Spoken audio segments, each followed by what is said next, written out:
नमस्कार दोस्तों। आज अपन देखते हैं सीपीआर का पार्ट सेकंड। सीपीआर का पार्ट फर्स्ट में आपने देखा होगा अपन ने क्या क्या देखा था। सीपीआर क्या होता है, क्यों दिया जाता है, क्या पर्पज है इसका, एम क्या है इसका, इंडिकेशंस क्या हैं इसके, क्या गाइडलाइंस आप फॉलो करते हैं, किन किन गाइडलाइंस के, उसके बाद में क्या क्या स्टेप्स फॉलो करते हैं। लास्ट क्लास आपने यहाँ छोड़ी थी क्या क्या स्टेप्स फॉलो करते हैं। उन स्टेप्स में एक और मैं थोड़ा सा परिवर्तन करके आपको एक समराइज करता हूं उन स्टेप्स को कि क्या क्या चीजें आपने देखी थी और उन जो स्टेप्स थे उनके बीच बीच में आपने कुछ चीजें और भी देखी थी। उन सब चीजों को मैं एक बार समराइज करता हूं। उसके बाद नेक्स्ट अपन चलते हैं कि CAB क्या होता है, ये कैब फॉर्मूला क्या होता है। सबसे ज्यादा एग्जाम में अगर क्वेश्चन पूछे जाते हैं तो CAB पर ही आते हैं। देखिए सबसे पहले मैं समराइज करता हूं स्टेप्स को। आपने स्टेप्स देखी थी, स्टेप्स कौन कौन सी थी, क्या क्या था उन स्टेप्स में। सबसे पहले मैंने कहा था जब भी कोई क्लाइंट होता है उसका सीन सेफ्टी होता है। सीन उसको देखा जाता है कहां क्लाइंट सेफ है कि नहीं है, आप सेफ हैं कि नहीं है वो सीपीआर देने में। तो सबसे पहला काम क्या था आपका, सीन एंड सेफ्टी। उसके बाद में अपन ने कहा था कि जब भी कोई क्लाइंट आपके पास है सबसे पहले आपको रेस्पॉन्स चेक करना होता है कि क्लाइंट रेस्पॉन्डिंग है या नहीं है, कॉन्शियस है या नहीं है, अनकॉन्शियस है, ये क्या है। तो सेकंड जो स्टेप था आपका, सेकंड स्टेप वो क्या था, चेक अनरेस्पॉन्सिवनेस। चेक अनरेस्पॉन्सिवनेस। तो फर्स्ट स्टेप आपने सीन एंड सेफ्टी, सेकंड आपने देखा चेक एंड, अगर क्लाइंट अनरेस्पॉन्सिव है तो अपन थर्ड चलेंगे क्या होना चाहिए सीपीआर देने के लिए। मैंने कहा था absence of pulse and breathing. Absence of pulse and breathing. उसके बाद में जो नेक्स्ट स्टेप आपने कहा था क्या क्या चीजें होनी चाहिए, क्या होना चाहिए यहां पे, तो हमने कहा था क्या होगा, एक्टिवेट द ईएमएस। ईएमएस का मतलब मैंने कहा था इमरजेंसी रेस्पॉन्स सिस्टम को एक्टिवेट करेंगे। इमरजेंसी रेस्पॉन्स सिस्टम को एक्टिवेट करने के बाद में अपन चलते हैं तुरंत। हाँ, ये सारा का सारा देखो, ये जितने भी स्टेप्स आपने देखी हैं उन सब में आपको 10 सेकंड से ज्यादा का टाइम नहीं लगाना है। इसका मतलब कई बार क्वेश्चन पूछा जाता है कि जब भी आप किसी क्लाइंट को सीपीआर देते हैं तो जो इंटरप्शंस होते हैं वो मिनिमम होने चाहिए और लेस देन 10 सेकंड। तो यहां पे भी आपको जो भी और लगभग लगभग जैसे ये जितनी भी आपकी, जैसे अगर अपन देखते हैं तो स्टेप्स होते हैं साइमultaneously चलती हैं, साथ साथ चलती हैं, लेकिन अगर अपन उनको क्रम वाइज देखना चाहते हैं तो फिर अपना स्टेज है। उसके बाद में अपन चलते हैं यहां पे सीपीआर, और सीपीआर में भी मैंने कहा था सबसे इंपॉर्टेंट क्या फॉर्मूला यूज करते हैं, CAB। और CAB का भी फर्स्ट स्टेप जो होता है, यहां फर्स्ट स्टेप, यहां फर्स्ट स्टेप वो क्या था, कंप्रेशन। तो यहां जो एक्टिवेट करने के बाद नेक्स्ट स्टेप आप क्या करेंगे, स्टार्ट द कंप्रेशन। और उसके बाद में अपन यहां पे साथ साथ में अगर AED अवेलेबल है तो AED का यूज भी करते रहते हैं। AED का मतलब क्या था, ऑटोमेटेड एक्सटर्नल डिफिब्रिलेटर। इसके बारे में अपन डिटेल से आगे बात करेंगे। तो ये सारा सीक्वेंस आपने जाना, ये सीक्वेंस था अपने पूरे सीपीआर का। इसमें एक और चीजें हैं, देखिए पल्स और ब्रीदिंग एब्सेंट होने के बाद में अब मैं थोड़ा सा आगे चलता हूं। जो मेन आपका है वो क्या है, कैब फॉर्मूला, CAB। ये कैब फॉर्मूले का मतलब क्या है, कैब में मैंने कहा कई बार ये क्वेश्चन पूछा गया है यहां पे, कैब का मतलब क्या होता है। तो यहां मैंने कहा था C का मतलब यहां क्या होता है, कंप्रेशन। C का मतलब ये होता है कंप्रेशन। A का मतलब यहां होता है एयरवे, और B का मतलब यहां होता है ब्रीदिंग। बड़ा इंपॉर्टेंट है। अगर मैं बोलूं आपको कि सीपीआर से सबसे ज्यादा अगर एग्जाम में क्वेश्चन पूछे जाते हैं या सबसे ज्यादा एग्जामिनर क्वेश्चंस टटोलने की कोशिश करता है, ढूंढने की कोशिश करता है, तो वो आपके किससे करता है, कैब फॉर्मूले से करता है, CAB से करता है। मैंने आपको बताया था कि यहां पे सबसे इंपॉर्टेंट कंप्रेशन, एयरवे और ब्रीदिंग। 1 बाय 1 अपन इसको देखते हैं, क्या होता है कंप्रेशन, क्या होता है एयरवे, क्या होता है ब्रीदिंग, कैसे दी जाती है, क्या है। देखिए सबसे पहले आप आते हैं यहां पे कंप्रेशन पे। कई बार आप समझेंगे कि एक्चुअल में ये कंप्रेशन क्या चीज है, कहां आप ये कंप्रेशन देना चाहते हैं, इस कंप्रेशन को देने के लिए आपकी लोकेशन क्या होती है, कितना आप कंप्रेशन देते हैं, क्या डेप्थ होनी चाहिए, कंप्रेशन देने की रेट क्या होनी चाहिए, इन सब चीजों के बारे में जानना बहुत जरूरी है, क्योंकि एग्जाम में यहीं से क्वेश्चन आते हैं। अब देखिए, सबसे पहले मैं आपको इतना समझा दूं कि इस कंप्रेशन का पर्पज क्या होता है। मेन बात ये समझिए, सबसे पहले अगर मैं आपको बोलना चाहूं कि इसका पर्पज क्या होता है, तो क्या पर्पज समझते हैं आप। सोचो, जो कंप्रेशन अपन देते हैं कहां देते हैं, चेस्ट में देते हैं। कहां देते हैं, चेस्ट में। एक बात। दूसरी बात, अगर चेस्ट में कंप्रेस कर रहे हैं तो वहां अपन किसको, हार्ट को कंप्रेस करना चाह रहे हैं। और अगर हार्ट को कंप्रेस करते हैं, इसका मतलब हार्ट क्या काम करता है, ब्लड सर्कुलेशन को मेंटेन करने का काम करता है। इसका मतलब है अपन जो चेस्ट में कंप्रेशन देते हैं उससे क्या बेनिफिट होगा क्लाइंट को, यानी सर्कुलेशन मेंटेन होगा। तो मैं कह सकता हूं टू मेंटेन ब्लड सर्कुलेशन,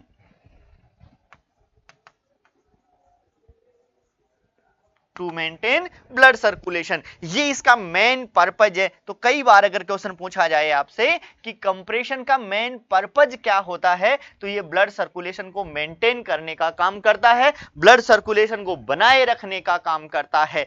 अब देखिए, कंप्रेशन के लिए क्या क्या चीजें रिक्वायर्ड होती हैं, क्या क्या इंस्ट्रक्शंस होते हैं, क्या क्या चीजें आपको ध्यान में रखनी चाहिए, इन सब के बारे में अपन वन बाय वन डिटेल से करते हैं। सबसे पहला पॉइंट में यहां one by one point wise चलते हैं। इस कंप्रेशन की नेचर क्या होनी चाहिए, देखो नेचर के बारे में क्या चीज, नेचर क्या है, कंप्रेशन का नेचर कैसा होना चाहिए। सबसे पहला पॉइंट में चल के देता हूं, नेचर। देखिए क्या है ये नेचर। देखिए अपन बोलते हैं hard, fast and complete recoil. एक अपन बोलते हैं कि जो नेचर होनी चाहिए वो कैसी होनी चाहिए, hard, fast and complete recoil. इसका मतलब दोस्तों समझना यहां से क्या क्या मतलब है, क्या क्या चीजें समझ। सबसे पहले आपने बोला हार्ड, देखना इस हार्ड का मतलब क्या समझते हैं आप। यहां हार्ड का मतलब है जिस भी सरफेस पे क्लाइंट होता है वो सरफेस कैसी होनी चाहिए, हार्ड होनी चाहिए। तो सबसे पहले हार्ड का यहां किससे मतलब समझेंगे, सरफेस से। तो ये सरफेस कैसी होनी चाहिए, हार्ड होनी चाहिए। दूसरी बात, अगर क्लाइंट की बात अपन करते हैं यहां, तो उसकी पोजीशन कैसी होनी चाहिए। जब आप उस क्लाइंट को सीपीआर दे रहे हैं उस टाइम पे आप कौन सी पोजीशन लेंगे। एक बात आप सोचो, आप चेस्ट को कंप्रेस करने जा रहे हैं तो कौन सी पोजीशन उसके लिए सूटेबल होगी जिसमें क्लाइंट को कोई भी डिफिकल्टी ना हो और आपको भी कोई डिफिकल्टी ना हो, जिससे आप कंप्रेस कर पाए। कौन सी पोजीशन होगी, supine position, supine position. Clear है, तो दो चीजें क्लियर हैं। तीसरा यहां बोला है फास्ट।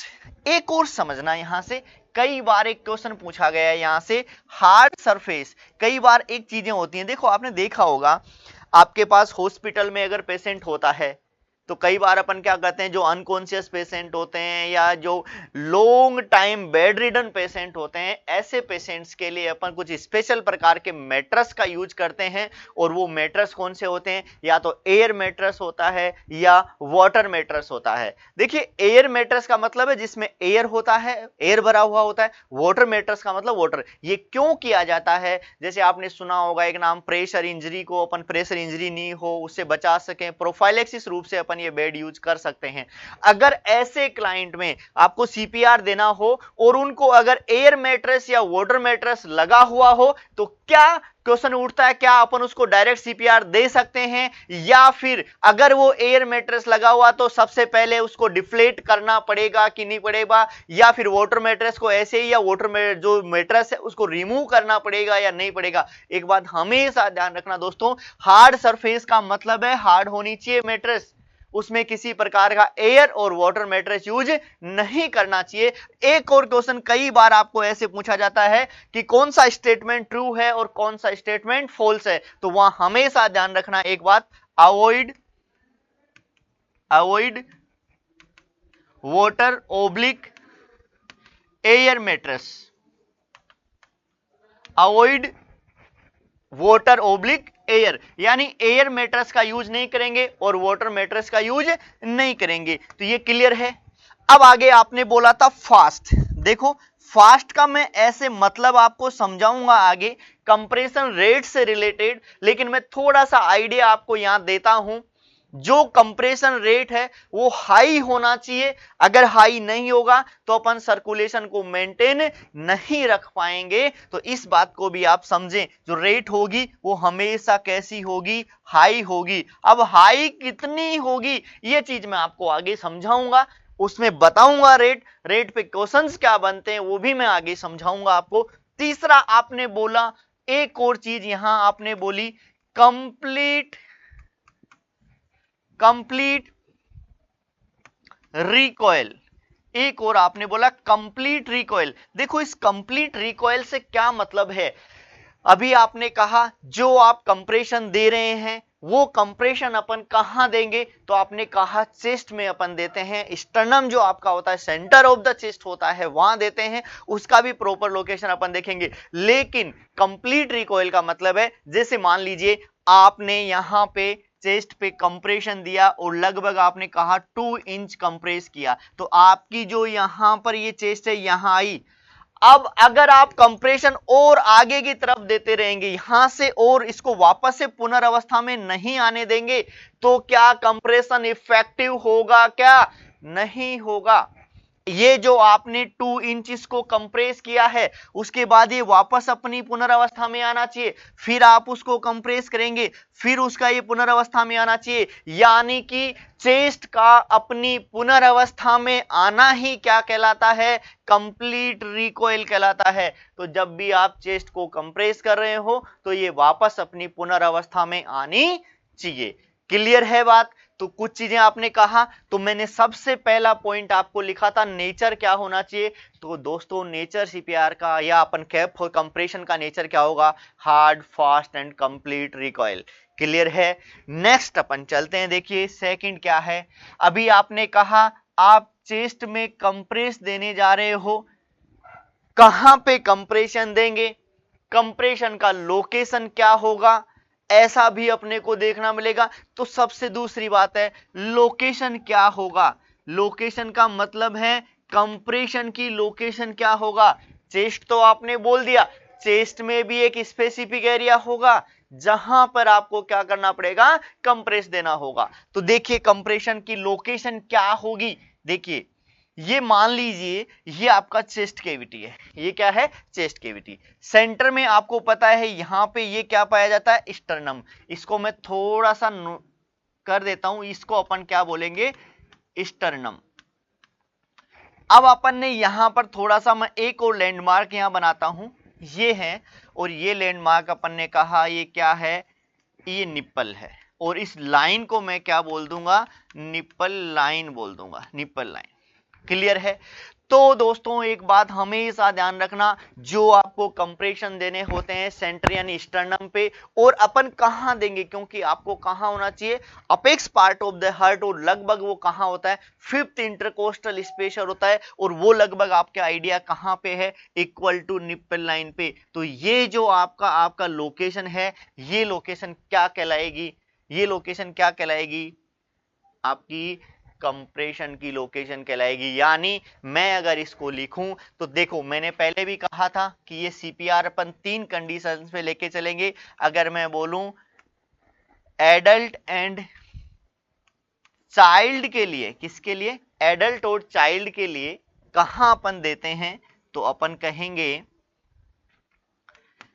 स्टर्नम एंड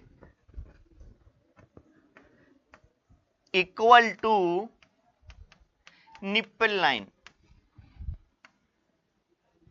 आपने बोला, मैंने कहा sternum and equal to nipple line. ये लोकेशन किसके लिए होगी? एडल्ट और चाइल्ड के लिए। कई बार इसको अपन डायरेक्ट बोल देते हैं लोअर 1/3 स्टर्नम। क्या बोल देते हैं? Lower 1/3 sternum. देखो कई बार क्या होता है, आपको ऑप्शंस पे डिपेंड होना पड़ता है। ऑप्शंस पे डिपेंड होने का मतलब है ऑप्शंस क्या चाहता है, क्या पूछना चाहता है ऑप्शन। तो अगर ऑप्शन डायरेक्ट आपको ऐसा दे कि कहां होगा, तो sternum and equal to nipple line, clear है। लेकिन कई बार ये दे देता है कहां पे, तो जनरली अपन जो यूज करते हैं कहां, लोअर 1/3 स्टर्नम।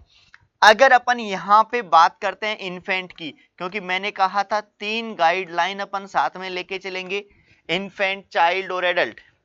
इन्फेंट में देखिए जो आपने सेंटर बताया यानी स्टर्नम, वो तो ठीक है, लेकिन अगर हॉरिजॉन्टल लाइन की मैं बात करता हूं तो अपन इन्फेंट के लिए just below the nipple line का यूज करते हैं। ये वाली जो लाइन है इसको मैं बोलूंगा just below the nipple line, just below the nipple line. तो आपने कहा इन्फेंट के लिए क्या होगा, कौन सी लाइन होगी, तो आपने कहा sternum, sternum and just below the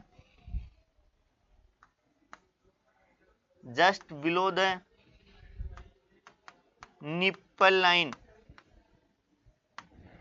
तो आपने बताया क्या हो गई लोकेशन। लोकेशन के लिए आपने कहा एडल्ट और चाइल्ड में, आपने कहा इन्फेंट में आपने कहा कहां होगी, sternum and just below the nipple line. कई बार ये एग्जाम में क्वेश्चन पूछा गया है, तो थोड़ा सा ध्यान रखना। तो सबसे पहला आपने कंप्रेशन के लिए देखा नेचर क्या होगी, दूसरा आपने देखा लोकेशन क्या होगी। अब देखिए आप चेस्ट में कंप्रेस देने जा रहे हैं, तो एक प्रॉपर मेथड होना चाहिए कंप्रेशन का, ऐसे अपन कंप्रेशन इफेक्टिव नहीं होते हैं। तो ये देखिए थर्ड चीज आप देख पाएंगे इसमें, मेथड क्या होगा, प्रॉपर किस मेथड से अपन कंप्रेशन देंगे।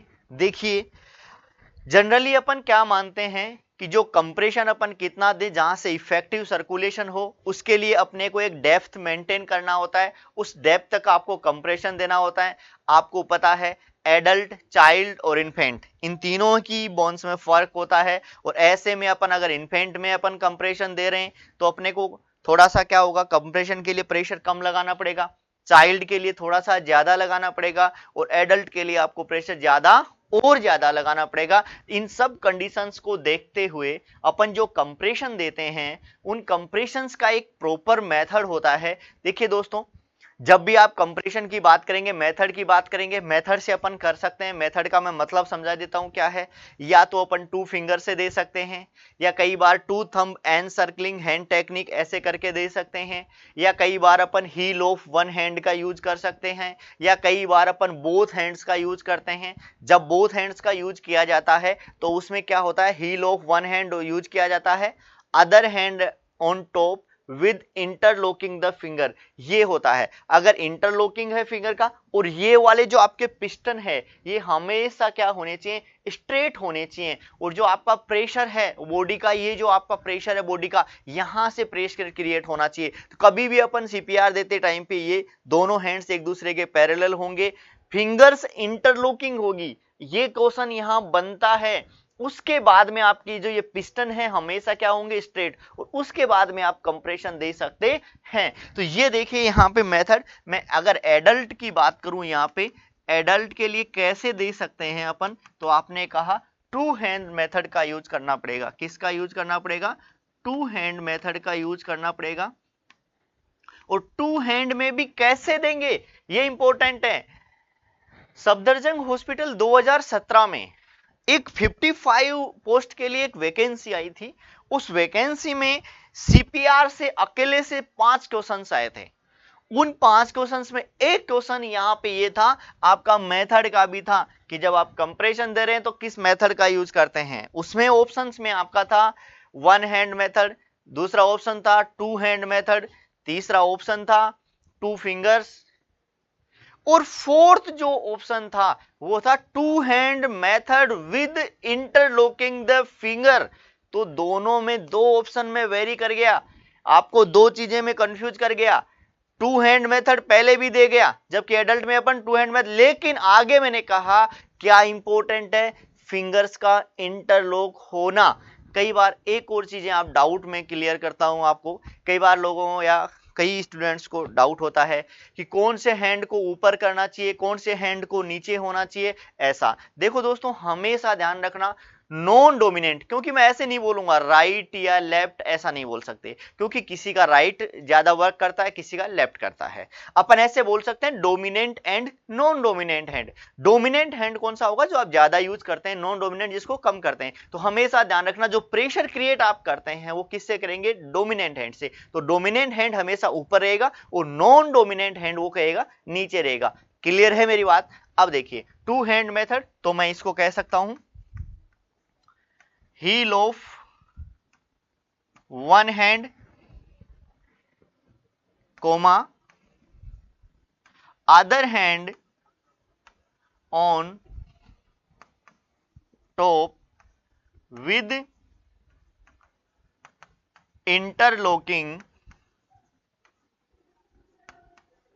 the fingers। तो आपने कहा कैसे यूज करेंगे एडल्ट में, तो heel of one hand other hand on top with interlocking the fingers. ये ध्यान रखना, ये एडल्ट में ये क्वेश्चन पूछा गया है। मैंने कहा ये आपका सफदरजंग उसमें 2017 में पूछा गया था सफदरजंग में, तो ये थोड़ा सा ध्यान रखना। आगे चलते हैं, ये सिर्फ मैंने किसके लिए बताया है, एडल्ट के लिए। देखिए दोस्तों दूसरा अपन देखते हैं चाइल्ड के लिए। देखिए चाइल्ड का अभी आपने कहा, मैंने दो चीजें आपको बताई थी, या तो चाइल्ड किसको बोलेंगे, एज क्या होगा 1 से लेकर 8 इयर्स, या फिर आपने कहा 1 से लेकर के अप टू प्यूबर्टी। देखिए कई बार होता क्या है, अगर 1 से अबोव जैसे 1 ईयर्स है, 1.5 ईयर्स है, ऐसा तो अपन कॉमनली टू हैंड्स का यूज नहीं कर सकते, नहीं तो इसमें क्या हो सकता है, रिब्स ब्रेक हो सकती हैं। अगर अपन को जैसे 7 इयर्स ओल्ड है, 8 इयर्स ओल्ड है, जिसका वेट भी ज्यादा हो, ऐसे क्लाइंट के अगर अपन वन हैंड का यूज करेंगे तो वो इफेक्टिव नहीं होता है। इसलिए अपन देखते हैं according to client one hand का यूज भी कर सकते हैं, वन हैंड का यूज भी कर सकते हैं, ओब्लिक टू हैंड का यूज भी कर सकते हैं। तो इसका बात का ध्यान रखना, वन हैंड भी यूज कर सकते हैं और टू हैंड भी यूज किया जा सकता है। तो चाइल्ड में वन हैंड का यूज कर सकते हैं या टू हैंड का यूज भी किया जा सकता है। अब देखिए तीसरा इन्फेंट, ये बड़ा इंपॉर्टेंट है, यहां से रिलेटेड कई बार एग्जाम में क्वेश्चन पूछा जाता है। इन्फेंट में क्या करेंगे, इन्फेंट में दो मेथड होते हैं दोस्तों, या तो आप टू फिंगर का यूज कर सकते हो या फिर आप टू थंब का यूज कर सकते हो। जब भी अपन थंब का यूज करते हैं एक प्रॉपर मेथड होता है, two thumb encircling hand technique बोला जाता है। जैसे एग्जांपल के तौर पे मैं एक एग्जांपल देता हूं, जैसे मान लीजिए ये इन्फेंट है, ये क्या लिए इन्फेंट है, इस इन्फेंट को आपको टू थंब से देना है, तो आप कैसे देंगे, टू थंब एंड सर्कलिंग, यानी आपने सर्कल बना लिया और ऐसे अपन इसको क्या देंगे, कंप्रेशन देंगे। राइट, क्लियर है। तो ये दो चीजें। अब इसमें एक और डिपेंड करता है, देखो हमेशा अपन आगे लेके चलेंगे एक चीज, जैसे आप रेस्क्योर की बात करते हैं, रेस्क्योर का मतलब है जो सीपीआर देने वाले हैं, जो बचाने वाले हैं, वो कितने हैं, 1 रेस्क्योर है या मल्टीपल रेस्क्योर हैं या 2 रेस्क्योर हैं, ये डिपेंड करता है। देखिए जब एक रेस्क्योर होता है, बचाने वाला एक ही है, आप ही केवल, मान लीजिए आप में बचाने वाले एक ही रेस्क्योर है, तो अपन क्या कर सकते हैं, अगर मान लो एक रेस्क्योर की कंडीशन में आपने केवल और केवल two thumb encircling hand का यूज किया, तो आपके दोनों हाथ क्या हो गए, बीजी हो गए।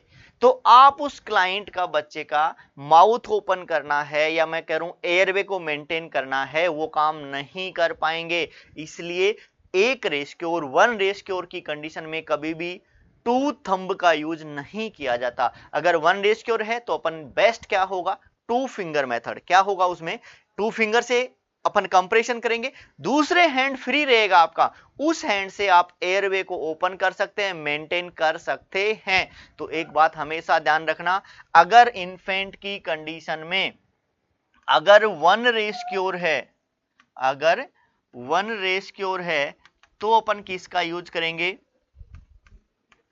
टू फिंगर्स मेथड का यूज करेंगे। और अगर रेस्क्योर 2 रेस्क्योर हैं 2 रेस्क्योर हैं, ऐसी कंडीशन में अपन किसका यूज करेंगे, किसका यूज करेंगे, two thumb encircling hand technique. तो आपने क्लियर है, मेथड में अपन जा रहे थे और मेथड में अपन क्या यूज करेंगे, कैसे आप दे सकते हो सीपीआर, इसके लिए चीज है। तो आपने 3 चीजें ध्यान रखी, एडल्ट क्लाइंट में 2 हैंड मेथड का यूज किया जाता है, जबकि चाइल्ड में आप 1 हैंड का यूज भी कर सकते हो और 2 हैंड मेथड का यूज भी कर सकते हो। जबकि अगर बात आती है इन्फेंट की, तो इन्फेंट में अपन किसका, अगर 1 रेस्क्योर है तो 2 फिंगर का यूज करेंगे, अगर 2 रेस्क्योर है तो 1 रेस्क्योर वहां पे किसके काम आएगा, आपके एयरवे को मेंटेन करने के, और दूसरा आप इजी वे में 2 थंब से क्या कर सकते हैं, कंप्रेस दे सकते हैं। क्लियर है, चलो मैं आगे चलता हूं। तो यहां से ये रिलेटेड क्वेश्चन भी कई बार पूछ लिया जाता है, ये क्वेश्चन भी कई बार, एक लाइन इंपॉर्टेंट है, एक शब्द इंपॉर्टेंट है सीपीआर में, और आप कम से कम 1 से नहीं 3 से 4 क्वेश्चन हर एग्जाम में आपको देखने को मिलेंगे। देखिए आगे चलते हैं। तो 3 आपने सबसे पहले नेचर देखा, नेचर के बाद में आपने लोकेशन देखा, लोकेशन के बाद में आपने क्या देखा, मेथड्स।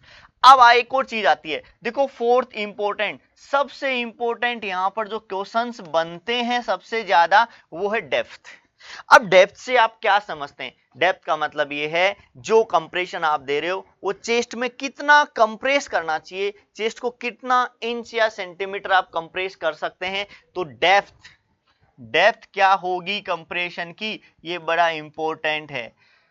देखिए इसमें कई बार अपन कंफ्यूजन पैदा होता है, थोड़ा सा इन कंफ्यूजन को अपन दूर करके चलेंगे, अलग अलग प्रकार से, अलग अलग कंफ्यूजन से मैं आपको हर प्रकार के ऑप्शन के लिए हर प्रकार की चीजें बता देता हूं।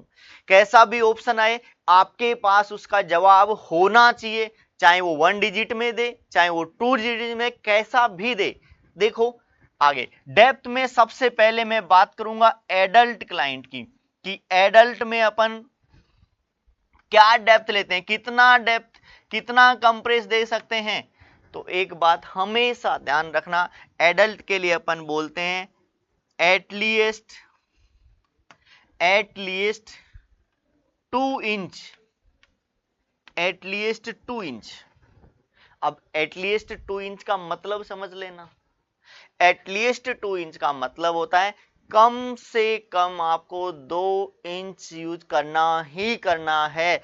अगर आपको यही क्वेश्चन रेंज में आ जाए, किस में आए, रेंज में आए, तो थोड़ा सा एक और बात ध्यान रखना, अगर इसकी रेंज पूछ ली जाए, कई बार डायरेक्ट देगा कि डेप्थ ऑफ कंप्रेशन क्या होगी एडल्ट क्लाइंट के लिए, आपके पास ऑप्शन होगा 2 इंच, 1.5 इंच, 1.5, आप कुछ बिना सोचे समझे कहां जा सकते हैं, 2 इंच पे जा सकते हैं। दूसरा ऑप्शन आपके पास आ जाए कि क्या होगा, डेप्थ कितनी होगी एडल्ट में, ऑप्शन है at least 2 inch, about 2 inch, 1.5 inch, 1 inch, ऐसा अगर कर दे, आपके पास यहां कंफ्यूजन पैदा हो गया। कंफ्यूजन क्या हुआ, 2 चीजें, एक आता है अबाउट 2 इंच और दूसरा आपने बोला क्या, एटलीस्ट 2 इंच। तो एडल्ट की गाइडलाइन में अपन ने कहा कम से कम कितना होना चाहिए, 2 इंच होना ही चाहिए। तो ये कम से कम 2 इंच का मतलब किसके लिए, एडल्ट के लिए। तो मैं रेंज अगर इसकी दूंगा तो 2 तो होना ही चाहिए, 2 से कुछ ज्यादा भी हो सकता है, तो 2 से लेकर के 2.5 इंच तक अपन यूज कर सकते हैं ये। अब तो क्लियर है। तो अगर सिंगल डिजिट में आता है तो 2 इंच, कोई डाउट नहीं है, लेकिन अगर यही क्वेश्चन रेंज में दे देता है तो एक बात ध्यान रखना, 2 से ऊपर वाली साइड में जो ऑप्शन होगा वही आपको चूज करना है। क्लियर है एक बात। दूसरी बात देखिए, ये सिर्फ आपने किसके लिए जांचा है, एडल्ट के लिए। चाइल्ड के लिए देखो कई बार क्या होता है कि अगर अपन डायरेक्ट बोलते हैं, कुछ नहीं देते, कुछ नहीं देखते, तो एडल्ट और चाइल्ड के लिए डायरेक्ट बोल देते हैं कि 2 इंच होना चाहिए, लेकिन अगर बारीकी से इसको देखोगे तो बड़ा डिफरेंस है। बड़ा डिफरेंस कैसे है, मैंने कहा अगर आपको ऐसा क्वेश्चन पूछ लिया जाए कि एक चाइल्ड के लिए कंप्रेशन, डेप्थ ऑफ कंप्रेशन क्या होगा चाइल्ड के लिए, और फिर ऑप्शन आपके पास आए क्या, about 2 inch at least 2 inch, 1.5 inch, 1 inch. देखो पहले की गाइडलाइन अलग था लेकिन अब अलग चल रहा है। ऐसे क्वेश्चन में आप क्या करेंगे, ये इंपॉर्टेंट है। हमेशा एक बात ध्यान रखना, अगर बारीकी से इनको समझेंगे तो अबाउट 2 इंच चाइल्ड के लिए, क्योंकि चाइल्ड के लगभग 2 इंच हो सकता है लेकिन 2 से ऊपर जाने की जरूरत नहीं है, 2 तक आप जा सकते हैं। इस बात को अगर समझ लिया तो आगे की बात आपको समझ में आ गई। तो देखो मैंने कहा एडल्ट के लिए आपने लिखा। दूसरा, आप मैं इस पे बार बार इतना जोर इसलिए दे रहा हूं क्योंकि कई बार एग्जाम में एक क्वेश्चन पूछा गया है और कई बार ये डाउट अपने को पैदा होता है कि यहां आया तो ऐसे कैसे होगा, और आजकल एग्जामिनर सिमिलर ऑप्शन डालने की कोशिश ज्यादा करता है। इसीलिए तो मैं चाइल्ड की बात करूंगा। तो चाइल्ड के लिए मैं सीधा सीधा अगर लिखना चाहूं तो मैं लिखूंगा क्या, अबाउट 2 इंच। क्या लिखूंगा, अबाउट 2 इंच। अबाउट 2 इंच का मतलब समझा देता हूं मैं, लगभग 2 इंच हो सकता है लेकिन 2 से ज्यादा नहीं करना है। तो अबाउट 2 इंच, अगर यही क्वेश्चन आपको रेंज में आ जाए, कई बार आप देखोगे कि रेंज से भी क्वेश्चन देता है, अगर रेंज में ये चीज आती है तो मैं आपको बता दूं, रेंज आएगी 1.5 इंच से लेकर के 2 इंच तक, ये इसकी रेंज होगी।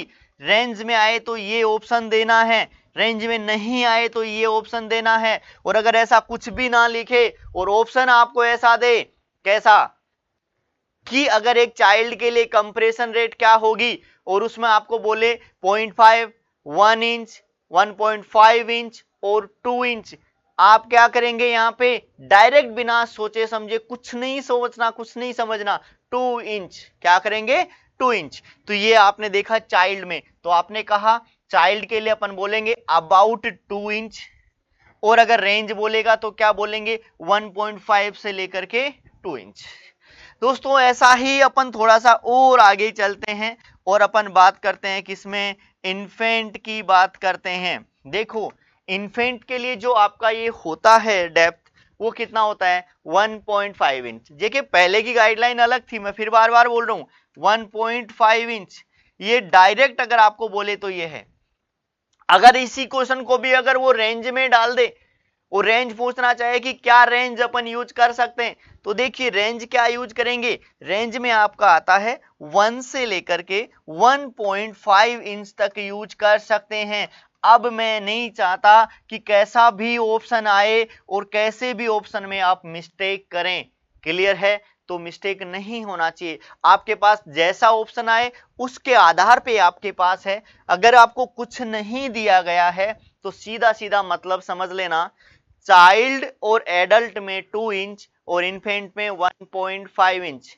उसको फर्दर थोड़ा सा और अगर वो डिफ्रेंशिएट करने की कोशिश करेगा तो दो चीजें ध्यान रखना, क्या क्या, एडल्ट में आप बोलेंगे एटलीस्ट 2 इंच, यानी कम से कम 2 इंच होना ही चाहिए। चाइल्ड में अबाउट 2 इंच, यानी 2 इंच के लगभग हो सकता है लेकिन इससे ज्यादा नहीं करना। जबकि अगर बात करते हैं किसकी, इन्फेंट की, तो 1.5 इंच, लेकिन अगर इसके अंदर रेंज देता है तो क्या बोलेंगे, 1 से 1.5 इंच। क्लियर है। अब मैं थोड़ा सा आगे चलता हूं। तो फोर्थ पॉइंट आप यहां देखने चले थे, क्या, कौन सा देखने चले थे, डेप्थ। अब फिफ्थ, बड़ा इंपॉर्टेंट क्वेश्चन है, बहुत बार एग्जाम में पूछा जाता है। नई गाइडलाइन जैसे ही अपडेट आते हैं इनमें थोड़ा सा कई बार क्या होता है, सस्पेंस और बढ़ाने की कोशिश करता है। फिफ्थ जो आपका पॉइंट है वो यहां पे है, कंप्रेशन रेट। कंप्रेशन रेट, मैंने पहले भी आपको कहा था कि वहां अपन कंप्रेशन रेट की बात की थी। वहां अपन ने कहा था कंप्रेशन कैसे होने चाहिए, फास्ट होने चाहिए। उस फास्ट से रिलेटेड अपन अब यहां बात करेंगे, फास्ट में कितना फास्ट होना चाहिए, कंप्रेशन रेट क्या होनी चाहिए। तो देखिए चाहे आप एडल्ट की बात कर ले, चाहे आप चाइल्ड की बात कर ले और चाहे आप इन्फेंट की, इन ऑल का मतलब सभी, कितना होगा, 100 कंप्रेशन पर मिनट होना चाहिए। कितना होना चाहिए, 100 कंप्रेशन पर मिनट। अगर कुछ नहीं देता, इन ऑल अगर यही क्वेश्चन रेंज में आ जाए, किस में आ जाए, रेंज में, तो इसकी जो रेंज आप बताएंगे 100 से लेकर के 120 कंप्रेशन पर मिनट, ये इसकी रेंज है। तो कई बार ध्यान रखना, यहां से एक इंपॉर्टेंट क्वेश्चन बनता है, मैं क्वेश्चन लिख के बताऊंगा आपको थोड़ा सा क्या है, ये सभी के लिए लागू है, ये जो है वो सभी के लिए है। सभी का मतलब मेरा क्या है, एडल्ट भी है, सभी का मतलब मेरा क्या है, चाइल्ड भी है, और क्या होगा, इन्फेंट। सबके लिए ये कॉमन रेट होती है। तो आपने कहा कुछ नहीं दे और डायरेक्ट आपको पूछा जाए कि कंप्रेशन रेट क्या होगी, तो अपन डायरेक्टली बोल सकते हैं 100 कंप्रेशन पर मिनट।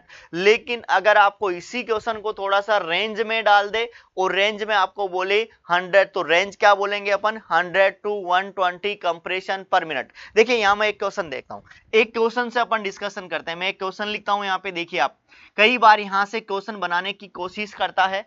मैं ऐसे कह सकता हूं कि compression rate in an infant, एक इन्फेंट में कंप्रेशन रेट क्या होगी, ऐसा अगर कई बार क्वेश्चन बनाता है। उसके ऑप्शन देखना आप, सबसे बड़ी बात ऑप्शन है। ऑप्शन आपका है एटलीस्ट 100 कंप्रेशन पर मिनट। दूसरा ऑप्शन आपको दे 100 to 120 कंप्रेशन पर मिनट। तीसरा ऑप्शन आपको दे 80 to 100 कंप्रेशन पर मिनट। फोर्थ ऑप्शन आपको they all of these.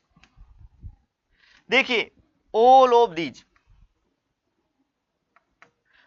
These, ये देखिए सारा का सारा यहां पर देखो कई चीजें आ गई। यहां पे आपको ऑप्शन पे जाओगे, आपको बड़ा कंफ्यूजन पैदा हो गया।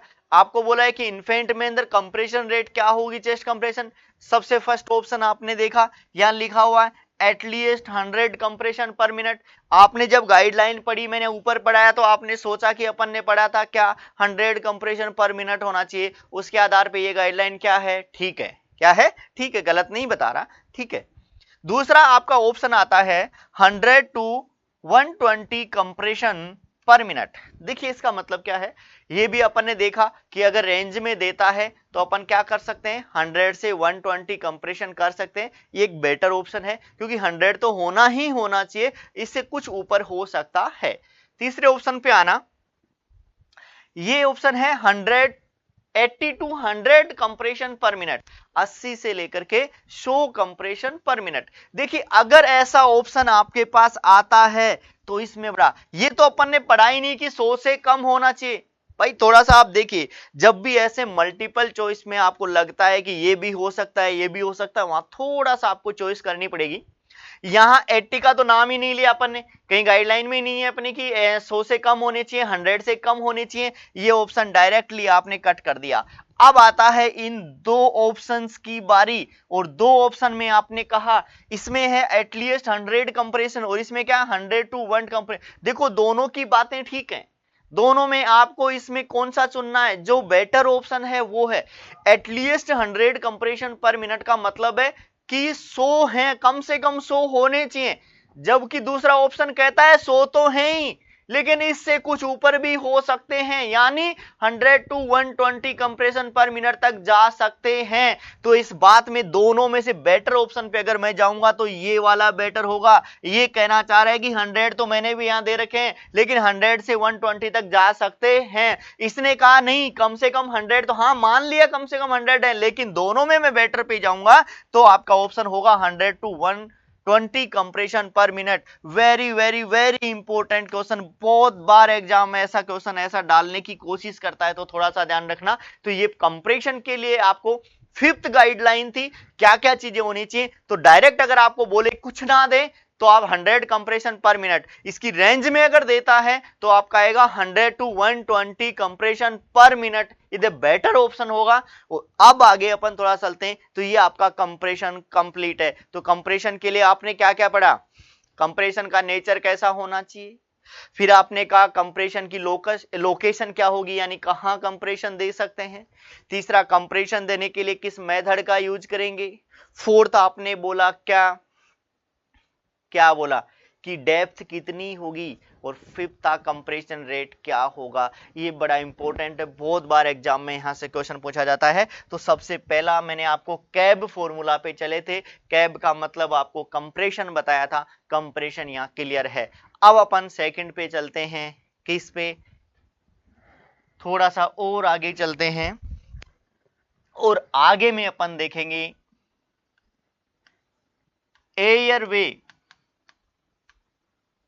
एयरवे सेकंड कैब का CAB, बी का मतलब होता है एयरवे। देखिए एयरवे का क्या मतलब है, नाम तो सुना ही है, नाम सुना सुना सा लग रहा है। एयर यानी मतलब हवा, वे का मतलब रास्ता। तो जिस रास्ते से आपके एयर यानी गैसेस जाती हैं लंग्स में और आती हैं वो रास्ता, उस रास्ते की अपन बात करेंगे। क्योंकि दोस्तों एक बात हमेशा ध्यान रखना, अगर अपने जाने का रास्ता ही खुला नहीं होगा तो अपन बाहर कैसे जा सकते हैं।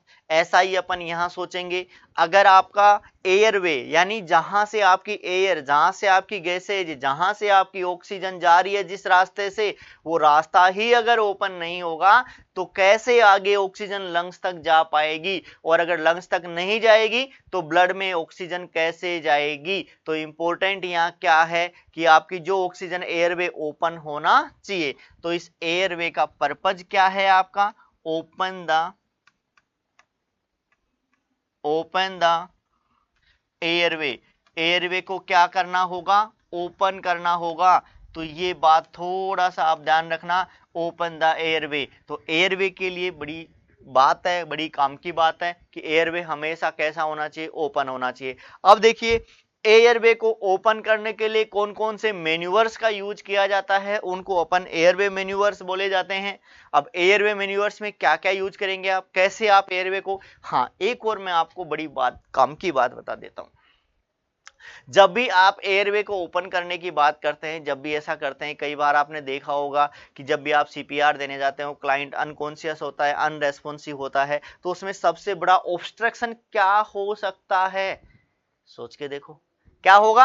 अरे माउथ में क्या है, टंग, तो टंग फॉल हो जाती है, और टंग फॉल हो जाती है तो उसके कारण एयरवे क्या हो जाता है, ब्लॉक हो जाता है। तो आपको टंग फॉल को बचाना है तो मेनली जो ऑब्स्ट्रक्शन होता है किसमें, माउथ में, वो टंग है, और वही एयरवे को क्या कर देता है, ब्लॉक कर देता है। तो उसके लिए अपन कुछ मेथड्स का यूज करते हैं, उनको अपन क्या बोलते हैं, एयरवे मेन्यूवर्स बोला जाता है। क्या बोला जाता है, एयरवे मेन्यूवर्स। देखिए एयरवे मेन्यूवर्स, कौन कौन से एयरवे मेन्यूवर्स हैं यहाँ पे। तो आपने कहा एयरवे को ओपन करने के लिए जिन को यूज किया जाता है उनको अपन बोलते हैं एयरवे मेन्यूवर्स। सबसे पहले आप देखते हैं head tilt and chin lift, head tilt and chin lift.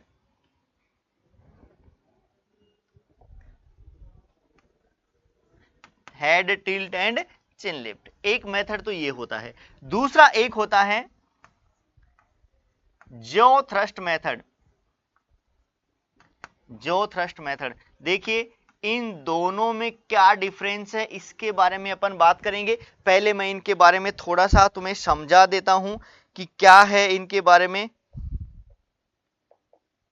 ये देखिए ये आपका है head tilt chin lift and jaw thrust manoeuvre, देख पा रहे हैं आप। देखिए इसमें क्या कर रहे हैं, ये वाला जो आपने देखा, ये वाला मैन्यूवर्स आपने देखा, यहां पे आपने कहा ये वाला है, ये जो है ये कहलाता है कौन सा, head tilt and chain lift method. इसमें हेड को क्या, हेड टिल्ट का मतलब क्या है, टिल्ट का मतलब है पीछे की ओर, यहां से अपन होल्ड करेंगे और बैकवर्ड पीछे की ओर लेके जाने के लिए। जबकि यहां पे आपने कहा चिन लिफ्ट, चिन को अपन हल्का सा यहां फिंगर से क्या करेंगे, अप करेंगे। तो हेड को आपने, तो इसलिए ग्रेविटी के आधार पे जो टंग थी वो नीचे की ओर आ जाएगी और पीछे से एयरवे क्या हो जाएगा, ओपन हो जाएगा। तो यहां पे देखिए ये आपने कहा इसका ये जो चीज है इसको अपन बोलते हैं टिल्ट, इसको, और ये है इसको अपन बोलेंगे चिन लिफ्ट। तो ये जो होता है ये बोलेंगे। तो इसके कारण देखो पहले कैसे था, ये इस साइड में था, समझना आप थोड़ा सा, यहाँ ये इस साइड में था, यहाँ पे यहाँ ऐसे था, तो ये टंग यहाँ फोल हो रखी थी और ये वाला जो रास्ता था ये ब्लॉक हो रखा था। जैसे ही आपने ऐसे किया तो यहां से ये क्या, ये वाला और ये वाला आपने ऑफ किया तो ये जो टंग है वो थोड़ा सा ऊपर की ओर हो गई और ये वाला जो पार्ट है ये ऊपर की ओर, तो ये वाला जो रास्ता है वो क्या हो गया, ये वाला जो रास्ता है यहां से ये क्या हो गया, ओपन हो गया। तो ये एंटीरियर की तरफ क्या होगी, ट्रेकिया, और पीछे भी हो गया इसोफिगस, तो ये ट्रेकिया वाला रास्ता ओपन हो गया। तो ये वाला जो कहलाता है मैन्यूवर, ये तो क्या कहलाता है, head tilt and chin lift. इसी मैन्यूवर का एक और नाम देते हैं क्या, head backward and chin upward. Clear है दोस्तों, इसका कई बार इस नाम से भी क्वेश्चन पूछा जाता है, बहुत बार एग्जाम में क्वेश्चन पूछा जाता है कि क्लाइंट को आप सीपीआर दे रहे हैं, सीपीआर देने के लिए आप एयरवे को ओपन करने के लिए कौन से मैन्यूवर्स का यूज करते हैं, कुछ नहीं दिया हुआ हो, कुछ नहीं पूछता, तो डायरेक्ट अपन क्या बोलेंगे, head tilt and chin lift. इसमें फिर एक और है, एक और मेथड होता है यहाँ, एक होता है जॉ थ्रस्ट, एक होता है जॉ थ्रस्ट। देखिए जॉ थ्रस्ट और चिन लिफ्ट ये कब यूज करते हैं, इनमें बेसिक डिफरेंस क्या है ये समझने की कोशिश करना। अपन कई बार होता क्या है, जैसे मान लीजिए कुछ क्लाइंट्स आपके पास ट्रॉमा केस आते हैं, एक्सीडेंट हो गया, कई बार कुछ क्लाइंट अपन क्या है कहीं से गिर जाते हैं, जैसे फ्लोर से गिर गए, फॉल डाउन हो गए, स्टेयर से फॉल हो गए, या अपन ने कहा तो जहां से भी फॉल हो, या मैं कहूं फॉल फ्रॉम एनी हाइट, जहां से भी आपको लगता है कि क्लाइंट को सर्वाइकल कोड इंजरी होने का चांस होता है, जहां से भी आपको लगता है कि क्लाइंट को हेड इंजरी होने के चांस लगता है, ऐसी कंडीशंस में कभी भी अपन हेड को मूव नहीं करेंगे।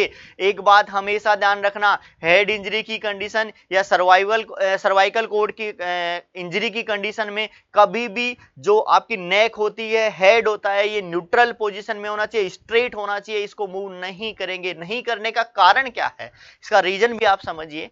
कई बार अपन क्या देखते हैं कि ट्रॉमा के कारण सर्वाइकल कोड में हल्का सा इनकम्प्लीट कोई अगर मान लीजिए इंजरी हो गई, और अगर आपने उसकी नेक को और ज्यादा बाद में घुमा दिया या मूव करवा दिया, तो वो जो इनकम्प्लीट इंजरी थी वो किस में चेंज हो जाएगी, कंप्लीट में चेंज हो जाएगी। इसीलिए जब भी आपको लगता है कि किसी क्लाइंट को कोई ट्रॉमा का केस है, कोई एक्सीडेंट का केस है, या किसी भी हाइट से कोई गिरा हुआ केस है, चाहे आप फ्लोर पे फिसल के गिर गए, स्टेयर्स में गिर गए, कहीं से भी गिर गए, या कई बार ऐसा क्वेश्चन आता है कि आपका एक नर्स है, एक नर्स का पड़ोसी है, वो पतंग उड़ा रहे हैं ऊपर, है ना, और ऐसी कंडीशन में वो छत से क्या हो गया, गिर गया, तो बताइए वो एयरवे को कैसे ओपन करेगी। जहां से गिरने का वर्ड आ जाता है, जहां से फॉल का वर्ड आ जाता है, कैसी भी हाइट हो, वहां कभी भी head tilt and chin lift का यूज नहीं करेंगे। वहां किसका यूज करेंगे अपन, जो थ्रस्ट मैन्यूवर का यूज करेंगे। तो यहां अब जो थ्रस्ट में क्या होता है, यहां आपने हेड को यहां मूव नहीं किया,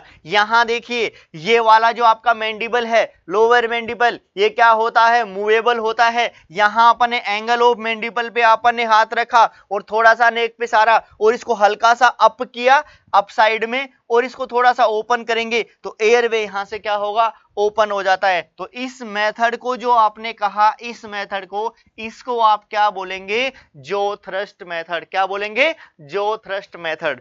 क्लियर है, तो ये कंडीशन क्या कहलाती है, जो थ्रस्ट। तो जो thrust and head tilt and chin lift में क्या डिफरेंस होता है ये आपने डायग्राम के थ्रू देखा है।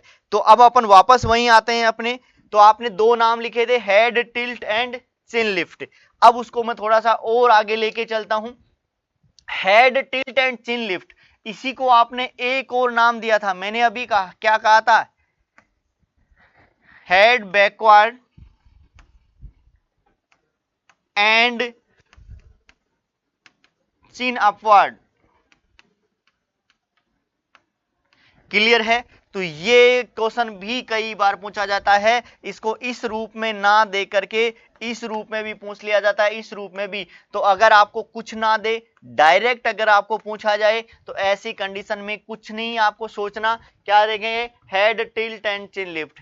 डीजीएचएस 2017 में यहां से क्वेश्चन पूछा गया था, 2017 में क्वेश्चन पूछा गया था कि एक क्लाइंट है, और वो चलते चलते फर्श से फ्लोर से क्या हो गया, फिसल गया, स्लिप हो गया और वो क्या हो गया, गिर गया। ऐसी कंडीशन में एक नर्स है वो एयरवे को क्या करेगी, ओपन करेगी। तो बताओ किस मेथड का यूज करेगी, ऐसा क्वेश्चन पूछा गया था। तो देखिए अगर आपने कहा गिर गया, मैंने कहा फॉल डाउन हो गया, तो कभी भी head tilt and chin lift का यूज नहीं करेंगे। तो फिर किसका यूज करेंगे, जो थ्रस्ट मेथड या जो थ्रस्ट मैन्यूवर का यूज करेंगे।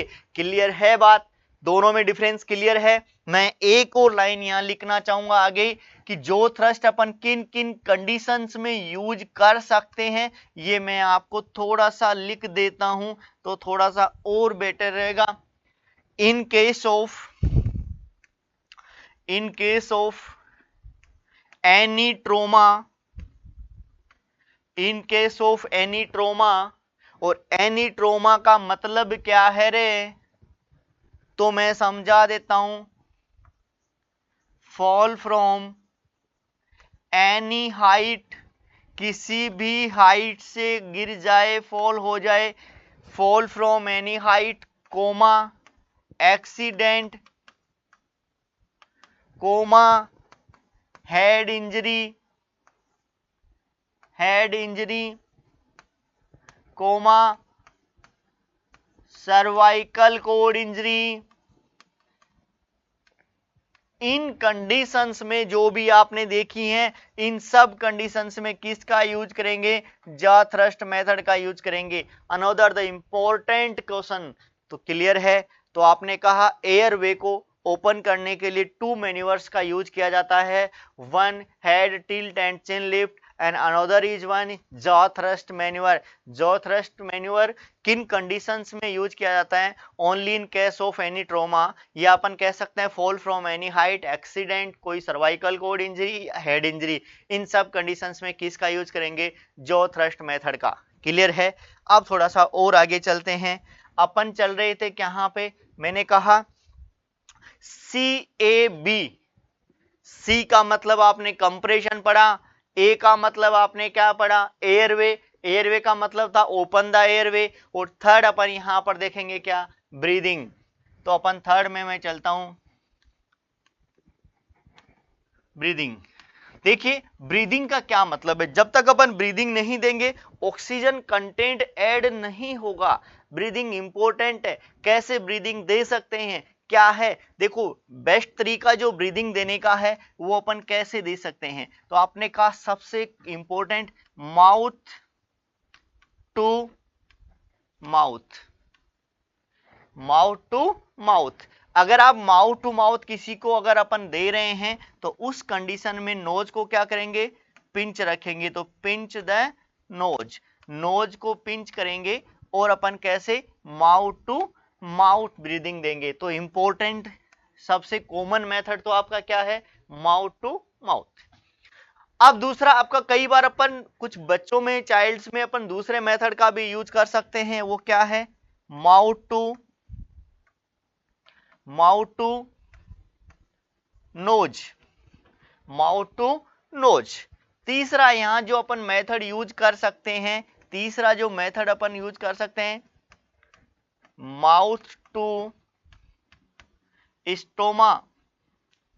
अब यहां स्टोमा से आप क्या समझेंगे, देखना स्टोमा का मतलब यह है अगर किसी क्लाइंट को ऑलरेडी ट्रेकियोस्टोमी हो रखी हो और ऐसा क्लाइंट अगर अरेस्ट में चला जाए और वहां पे अगर आपको ब्रीदिंग देना हो तो ऐसी कंडीशन में अपन क्या देंगे, स्टोमा के थ्रू ही देंगे ना। ऐसा नहीं है, कभी ऐसा मत सोचना कि आपको लगता हो कि किसी क्लाइंट को आपके माउथ के इंजरी हो गई, नोज पे भी इंजरी हो रखी है और आपको तो ब्रीदिंग देनी ही देनी है, तो आप वहां तुरंत की तुरंत क्या कर दो, यहाँ ट्रेकिया को खोल दो कि मैं तो इसकी ट्रेकियोस्टोमी करूंगा। ऐसी कंडीशन है नहीं है। अगर आपको लगता है ऐसी कंडीशन है तो आप केवल और केवल क्या दे सकते हैं, कंप्रेशन ही दे सकते हैं, कंटिन्यू कर सकते हैं, ऐसा नहीं है। तो ये जो भी आपके ऐसे प्रोसीजर है ऐसी कंडीशन में नहीं हो सकते।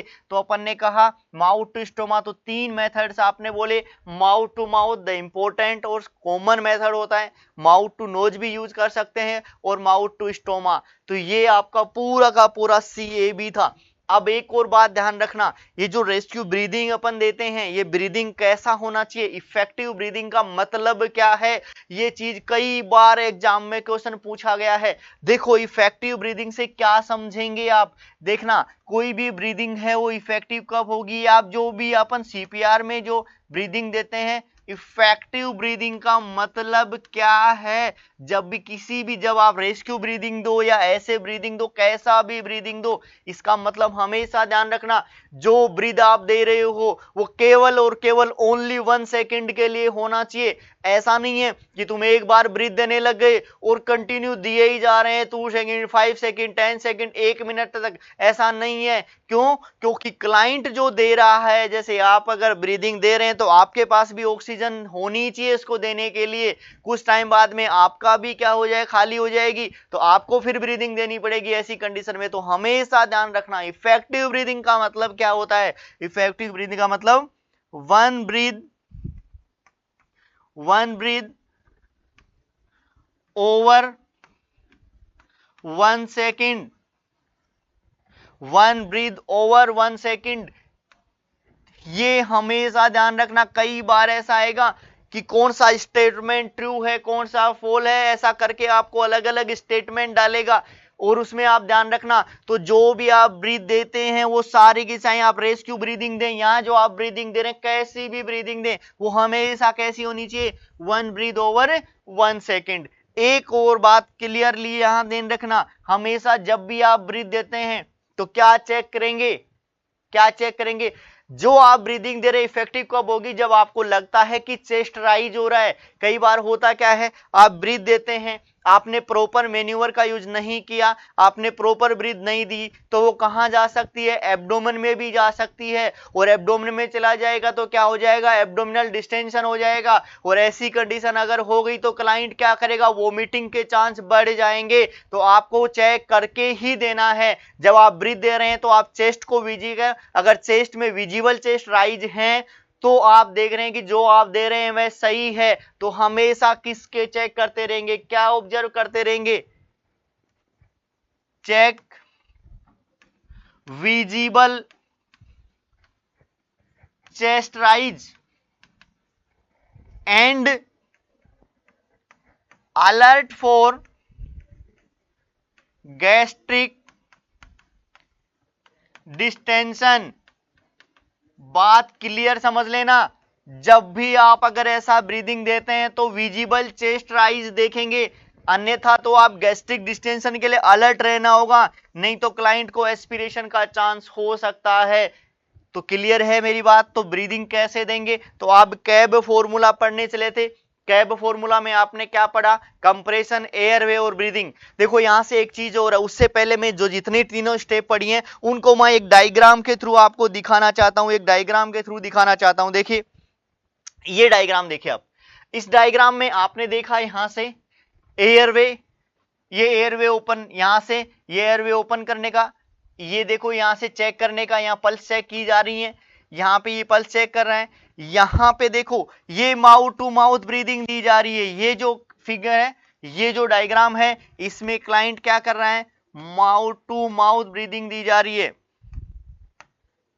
Mouth to mouth. ये जो आपका फिगर है इसमें देखिए, इसमें ये चेस्ट कंप्रेशन दिया जा रहा है। इसका जो मेथड आपने देखा, इसके ये जो पिस्टन्स होते हैं ये हमेशा कैसे हैं, स्ट्रेट हैं। ये जो दोनों ही दो को दोनों हैंड्स क्या हैं, मिले हुए हैं, यानी इंटरलॉकिंग द फिंगर इसने यहाँ पे किया हुआ है। देखिए यहाँ पे ये वाला और ये स्ट्रेट, और यहां से जो प्रेशर लग रहा है वो यहां से लग रहा है, तो ये चेस्ट कंप्रेशन हो रहा है। ये फिगर ये वाला देखिए, अगर अपन चाइल्ड की बात करते हैं तो मैंने कहा था अगर एक ही रेस्क्योर है तो एक क्या करेगा, ब्रीदिंग भी, और यहां दूसरा काम वो क्या करेगा, चेस्ट कंप्रेशन भी। तो ऐसी कंडीशन में उसके लिए बेटर क्या है, 2 फिंगर का यूज करे। तो आपको डायग्राम से समझ में आ गया होगा ये सारी चीजें कैसे चलती हैं। तो ये सारी चीजें आपने देखी क्या क्या है ये। तो अब एक और बड़ी इंपॉर्टेंट चीज है इसी में, जो आप कंप्रेशन और जो आप ब्रीदिंग देते हैं उनको किस रेशियो से देते हैं, रेशियो क्या होगा, ये बड़ा इंपॉर्टेंट है, क्योंकि यहां से ये क्वेश्चन बहुत बार एग्जाम में क्वेश्चन पूछा जाता है।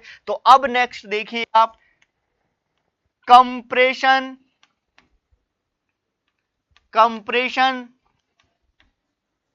Ventilation ratio, compression ventilation ratio क्या होगा? सदाबहार क्वेश्चन है, सीपीआर का सदाबहार यानी 202% यहां से क्वेश्चन पूछा जाता है। ज्यादातर एग्जाम में आपको यहीं से क्वेश्चन मिलेगा। बड़ा सिंपल सा है, लेकिन यहां से कई बार इसको घुमा फिरा के क्वेश्चन पूछता रहता है। तो कंप्रेशन वेंटिलेशन रेशियो क्या है, कितने कंप्रेशन पे कितने वेंटिलेशन देते हैं, कब इफेक्टिव होगा। एक और चीज पे डिपेंड करता है कि बचाने वाले रेशियो कितने हैं, 1 है या 2 है। देखिए अलग अलग में अपन देखते हैं। यहां पे सबसे पहले मैं बात करता हूं एडल्ट क्लाइंट की। एडल्ट में जो अपन देखते हैं यहां कंप्रेशन वेंटिलेशन रेशियो जो अपन देखा जाता है कितना होता है। एक बात हमेशा ध्यान रखना, एडल्ट का जो कंप्रेशन वेंटिलेशन रेशियो है वो कितना होता है, 30:2। ये 30 का मतलब क्या है, यहां 30 कंप्रेशन है, एवरी 30 कंप्रेशन के बाद में यहां 2 क्या देने पड़ेंगे रे, वेंटिलेशन देने पड़ेंगे। ये 2 वेंटिलेशन 2 ब्रीदिंग जो आप देते हैं, ये ब्रीदिंग के लिए मैंने कहा कब इफेक्टिव होंगी ये जब आप इसको एक ब्रीथ ओवर 1 सेकंड देंगे, और दूसरी चीज आप चेस्ट में विजिबल राइज देखेंगे, और वो आप गैस्ट्रिक डिस्टेंशन को भी अलर्ट रहेंगे, ऐसा नहीं हो तब इसको इफेक्टिव माना जाता है। तो आपने कहा 30:2, ये कोई भी कंडीशन हो, चाहे 1:4 हो या 2:4 हो, कोई फर्क नहीं पड़ता। एक आदमी बचाने वाला हो या 2 बचाने वाले हो, देना कितना है, 30:2। ऐसे में देखो कई बार यहां से एक चीज आपको देखने को मिलेगी, ऑप्शंस कई बार ऐसे आते हैं कि आप एग्जामिनर कोई बुढ़ा आदमी बनाता है पेपर, तो क्या करता है कि 30:2 ऑप्शन में ही नहीं डालता, और वहां पे आपको डालता है कितना, 15:2। तो अगर ऑप्शन में ही नहीं आए तब अपन दूसरे ऑप्शन पे जा सकते हैं, लेकिन जब तक ऑप्शन में है तब तक आपको क्या करना है, 30:2 करना है। क्लियर है? तो एडल्ट 30:2, चाहे 1:4 हो या चाहे 2:4 हो। अब देखिए दूसरा यहां पर इन्फेंट ओब्लिक चाइल्ड के लिए क्या यूज करेंगे, इन्फेंट और चाइल्ड के लिए क्या यूज करेंगे। तो इन्फेंट और चाइल्ड पे डिपेंड करता है यहां पे बचाने वाले रेस्क्योर कितने हैं, बचाने वाले रेस्क्योर कितने हैं उसी पे डिपेंड करता है। तो देखिए यहां पर इन्फेंट और चाइल्ड में देखो 2 चीजें हैं, आप थोड़ा सा सोच के देखना। अगर चाइल्ड है और इन्फेंट है, इनमें आपको पता है ऑक्सीजन की ज्यादा जरूरत होती है, ऐसी कंडीशन में आपको ऑक्सीजन कंटेंट ज्यादा चाहिए। लेकिन अगर बचाने वाला एक है, सोचिए रेस्क्योर एक है, और अगर उस कंडीशन में आप या तो 30:2 के देंगे या 15:2 देंगे। मान लो कि बचाने वाला एक है और आपने चुना कि अपन 15:2 का रेशियो अपन यूज करेंगे। देखिए वो खुद ही तो क्या करेगा, कंप्रेशन दे रहा है, और वही बंदा क्या करेगा, वेंटिलेशन। तो कुछ टाइम बाद में वो क्या जाएगा, खुद ही थक जाएगा। तो जो आप मान रहे हो हाई क्वालिटी का सीपीआर नहीं दे पाएगा। इसीलिए अपन कहते हैं अगर एक रेशियोर है तो वो 30:2 का रेशियो। अब इसमें देखो 30 अगर वो कर रहा है कंप्रेशन उसके बाद में, तो खुद भी अच्छे से बिना थके हाई क्वालिटी का सीपीआर प्रोवाइड करवा सकता है।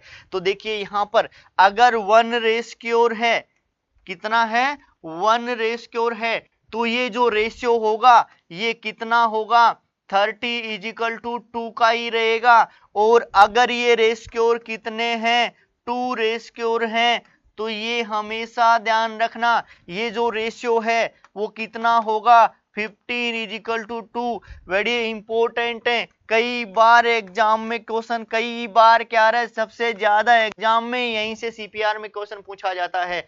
तो आपने कहा 1 रेशियोर 30:2, 2 रेशियोर की कंडीशन में क्या बोलेंगे, 15:2। तो ये कई बार कंप्रेशन वेंटिलेशन रेशियो भी पूछा जाता है। अब मेरी बात समझना, आपने ये जो जितना भी कार्यक्रम आपने किया है इसको फॉलो करते हुए कई बार पूछा जाता है, एक क्वेश्चन यहां कई बार पूछ लिया जाता है, कंप्रेशन वेंटिलेशन रेशियो की यूनिट क्या है। ये क्वेश्चन कई बार आपको डालता है। देखो एक क्वेश्चन यूनिट ऑफ, ये क्वेश्चन अच्छा है, unit of compression ventilation ratio. Compression ventilation ratio की यूनिट क्या होती है, हमेशा याद रखना, इसकी यूनिट हमेशा अपन क्या मानते हैं, 30 = 2 ही होता है। इसका मतलब बेसिक जो यूनिट अपन यूज करते हैं कंप्रेशन वेंटिलेशन रेशियो की, वो कितनी होती है, 30 = 2। अब देखिए जब आप एक बार सीपीआर का प्रोसीजर करने जा रहे हैं तो ये कंप्लीट प्रोसीजर कब माना जाता है, या एक बार में जब आप सीपीआर का प्रोसीजर है तो कितने टाइम तक आप देते हैं, क्या है, इसके बारे में एक हमेशा ध्यान रखना। ये जो आप एक बार में प्रोसेस कर रहे हैं ये 2 मिनट के लिए, कितने के लिए, 2 मिनट के लिए, या फिर अपन किसके लिए, 5 साइकिल्स ऑफ 30 = 2 के कंप्लीट करते हैं, तब उसको अपन क्या मानते हैं, एक साइकिल माना जाता है। क्लियर है बात। तो एक बात हमेशा ध्यान रखना, असेसमेंट कब करेंगे, एक साइकिल सीपीआर का कब मानते हैं, assessment just after 2 minute CPR complete और 5 साइकिल्स ऑफ 30 = 2। या तो दो बातें हैं, देखिए असेसमेंट आपको जैसे ही सीपीआर ये पूरा का पूरा प्रोसेस है उसमें असेसमेंट करते रहेंगे जैसे आपने, तो एक बार में जब कितने टाइम तक करेंगे ये चीजें जरूरी है। तो सबसे पहला जो असेसमेंट आप करेंगे कब करेंगे, जस्ट आफ्टर या तो 2 मिनट सीपीआर कंप्लीट हो जाए या फिर अपना क्या कंप्लीट हो जाए, 5 साइकिल्स ऑफ 30 = 2 के कंप्लीट हो जाए। उसके बाद में अपन फिर से क्या चेक करेंगे, इसका फिर से सबसे पहले अपन पल्स असेस क्या करते हैं, पल्स चेक किया जाता है। देखिए यहां पे दो चीजें, यहां से पल्स चेक करेंगे, यहां क्या कंडीशन बनती है देखना। 2 मिनट के बाद में सबसे पहले आपको, हाँ इसके साथ साथ 2 मिनट में अपन एईडी भी अपन क्या करते हैं, साथ में यूज करते हैं। एईडी को साथ में यूज कैसे, जैसे आप सीपीआर दे रहे हैं, दूसरा क्लाइंट आपके पास एईडी ले आया, तो वो एईडी को सबसे पहले आप सीपीआर कंटिन्यू करते हैं, वो एईडी को ऑन करता है, ऑन करके अटैचमेंट करता है, अटैचमेंट कर सारे करता रहता है, ये साइमुलटेनियसली चलते रहते हैं। लेकिन जैसे ही 2 मिनट होते हैं एक बार फिर से अपन क्या देते हैं, शॉक दे के देखते हैं, और जैसे ही आप शॉक देते हैं तुरंत अपन रिज्यूम कर देते हैं सीपीआर को। ये सारी चीजें मैं जब एईडी पढ़ाएंगे वहां पर मैं आपको इसके इंस्ट्रक्शंस बताऊंगा। तो सबसे पहले जैसे ही आपने 2 मिनट तक सीपीआर कंप्लीट किया, आपने पल्स चेक किया, अगर इफ पल्स एब्सेंट, अगर यहां पल्स एब्सेंट है अभी भी, तो आप क्या कर सकते हैं,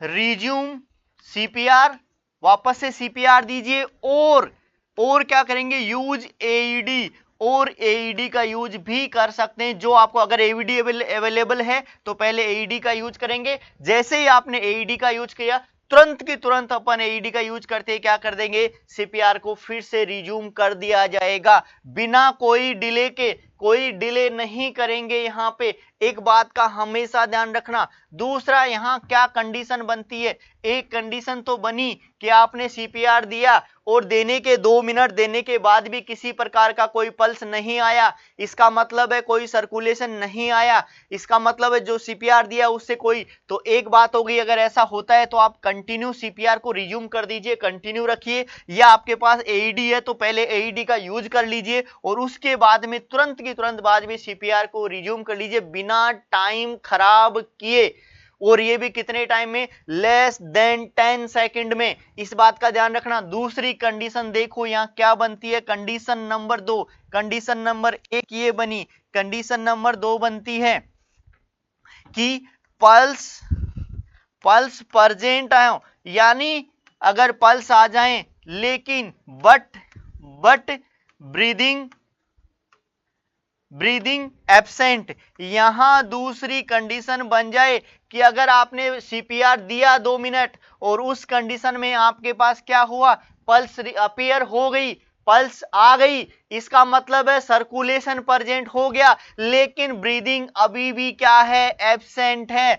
ऐसी कंडीशन में अपन क्या करते हैं फर्दर, तो इसका देखिए क्या करेंगे, ऐसी कंडीशन में अपन क्या देंगे, रेस्क्यू ब्रीदिंग देंगे। क्या देंगे, रेस्क्यू ब्रीदिंग देंगे। ये बड़ी इंपॉर्टेंट बात है, यानी कि कंटिन्यू करेंगे रेस्क्यू ब्रीदिंग। अब रेस्क्यू ब्रीदिंग क्या चीज होती है ये थोड़ा सा ध्यान रखना। दो बातें आपने कहा, अगर पेशेंट को आपने 2 मिनट सीपीआर दिया या 30 = 2 के 5 साइकिल्स कंप्लीट किए, तो ऐसी कंडीशन में आप क्या करेंगे, तो ऐसी कंडीशन में मैंने कहा अब पहले सबसे पहले असेसमेंट करेंगे और असेसमेंट में पल्स चेक करेंगे। अगर आपको लगता है पल्स एब्सेंट है, अभी भी किसी प्रकार का सर्कुलेशन नहीं आया, तो ऐसी कंडीशन में तुरंत की तुरंत अपन क्या करेंगे, एईडी का यूज अपन साथ में कर सकते हैं, अवेलेबल है तो, नहीं तो वापस से सीपीआर को वापस रिज्यूम यानी दोबारा स्टार्ट कर देंगे।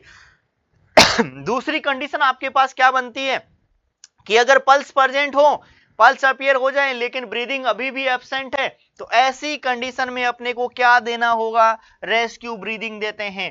अब ये रेस्क्यू ब्रीदिंग कैसे देते हैं, इसका भी एक प्रॉपर मैनेजमेंट होता है। देखो रेस्क्यू ब्रीदिंग कैसे देंगे, तो अब मेरा नेक्स्ट हेडिंग क्या है, रेस्क्यू ब्रीदिंग कैसे दी जाती हैं। सबसे पहले देखो rescue breathing, rescue breathing without, अभी मैंने कहा था सर्कुलेशन प्रेजेंट है तो चेस्ट कंप्रेशन की जरूरत नहीं है। Rescue breathing without chest compression, without chest compression,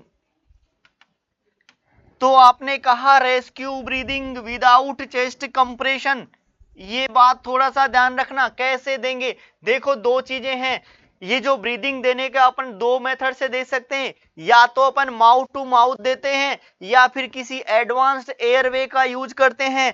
advanced airway means मेरा है जैसे एम्बूबैग का यूज करते हुए दे रहे हैं, वेंटिलेटर से दे रहे हैं, इनसे दे रहे हैं। तो जब आप खुद दे रहे हैं माउथ टू माउथ तो कुछ नहीं लिखा हुआ है, केवल ऐसा है rescue breathing without chest compression. आप कैसे देंगे, तो अपन कैसे देंगे बताइए। एक बात हमेशा देखना, एवरी 6 to 8 सेकेंड के इंटरवल में आप एक ब्रीथ दे सकते हैं। तो अपन कह सकते हैं give one breath, give one breath every 6 to 8 seconds interval. तो आपने कहा, अपन ने कहा कैसे देंगे अपन ने, तो अगर आपको एडवांस्ड एयरवे के बिना देना है, कोई एडवांस्ड एयरवे का यूज नहीं कर रहे, तो अपन कैसे देंगे, give one breath every 6 to 8 seconds interval, यानी 6 से 8 सेकेंड के इंटरवल में एक ब्रीथ दे सकते हैं। इसका मतलब और अपन क्या बोल सकते हैं, अगर 6 से 8 में दे रहे हैं तो क्या 8 से 10 कितना, 8 to 10, 8 to 10 ventilations, 8 to 10 ventilations per minute, 8 to 10 ventilations per minute अपन दे सकते हैं। तो ये दोनों बातें ध्यान रखना यहां पे। तो आपने कहा ये सभी के लिए लागू है, ये जो आपने लिखा है ये एडल्ट में भी सेम है, ये चाइल्ड में भी सेम है और ये इन्फेंट में भी सेम है। कौन सा वाला, ये जो बिना एडवांस एयरवे के आप यूज कर रहे हैं ना, इस वाले की बात कर रहा हूं मैं, इस वाले की बात कर रहा हूं। क्लियर है मेरी बात। अब थोड़ा सा और आगे चलते हैं यहां पे। ये तो हुआ सिरप और सिरप आपने, दूसरा यहां पे रेस्क्यू ब्रीदिंग कैसे देते हैं, तो एक और आपका rescue breathing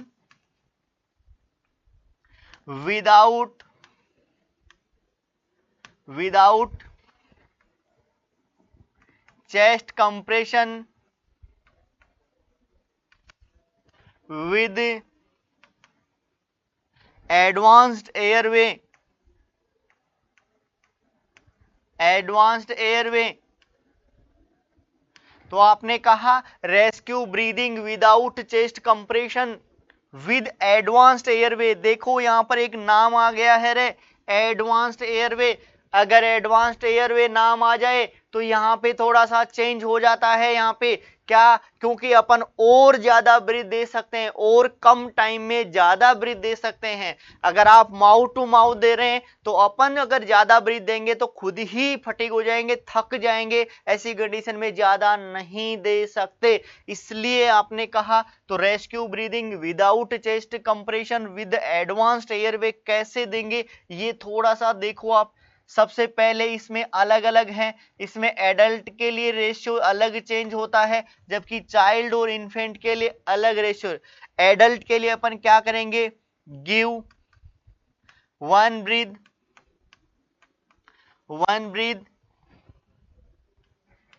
every 5 to 6 seconds interval.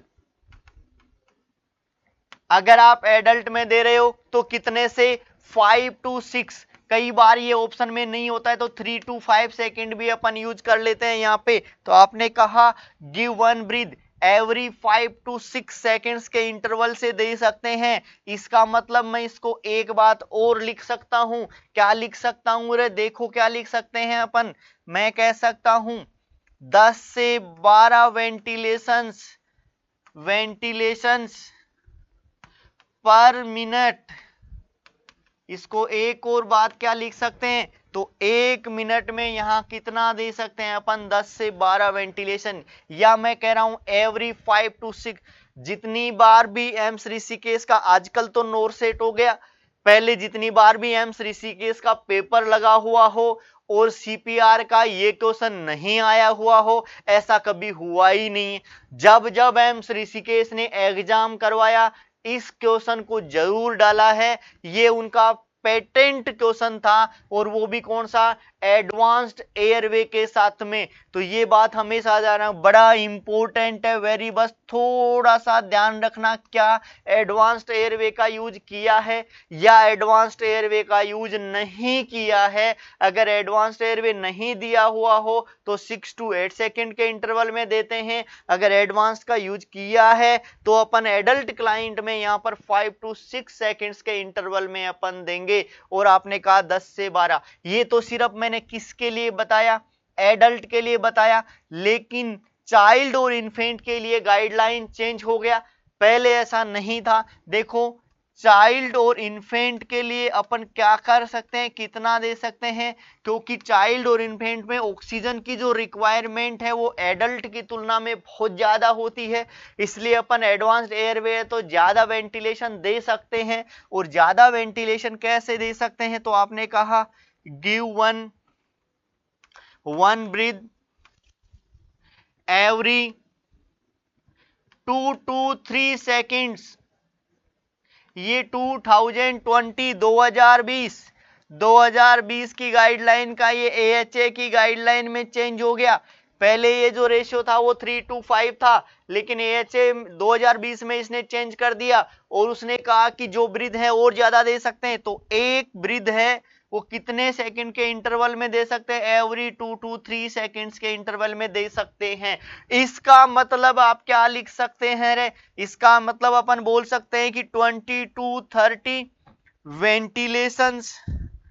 Ventilations per minute.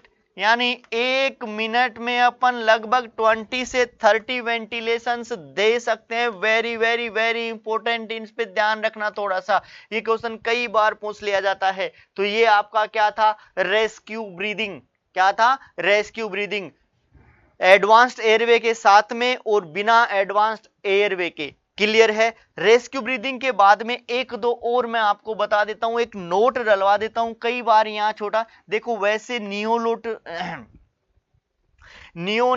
Neonatology वाले पढ़ाएंगे, न्यूबॉर्न वाला है, ये आपको मैं नहीं पढ़ाऊंगा, लेकिन यहां पर मैं आपको एक इंपॉर्टेंट क्वेश्चन लिखा देता हूं।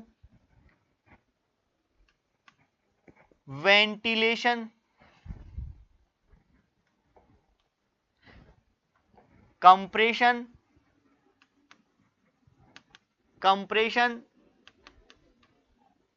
वेंटिलेशन रेशियो इन नियोनेट,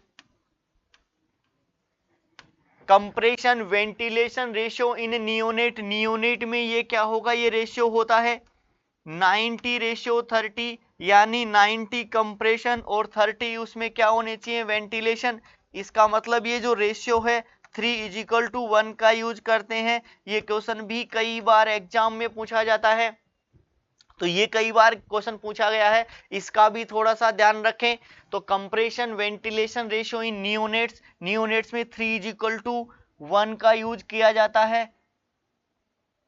अब देखिए कई बार यहां एक और चीज पूछी जाती है, एक और इंपॉर्टेंट क्वेश्चन होता है, दो जो रेस्क्योर होते हैं आपके बचाने वाले दो होते हैं, उनके लिए भी एक बात देखी जाती है कि वो अपनी पोजीशंस को चेंज कब करते हैं। ऐसी कंडीशन भी कई बार देखने को मिलती है। तो वो स्विच रोल ऑफ टू रेस्क्योर, क्यों, क्योंकि जो कंप्रेशन कर रहा है वो अपनी पोजीशन चेंज करके ब्रीदिंग पे आ जाए, और ब्रीदिंग वाला वापस कहां आए, कंप्रेशन पे, क्योंकि एक दूसरे से थके नहीं इसके लिए। तो इसको बोलते हैं स्विच रोल ऑफ टू रेस्क्योर। देखिए एक नोट और डाल दीजिए यहां, इसको अपन बोलते हैं switch role of two rescuer, switch role of two रेस्क्योर।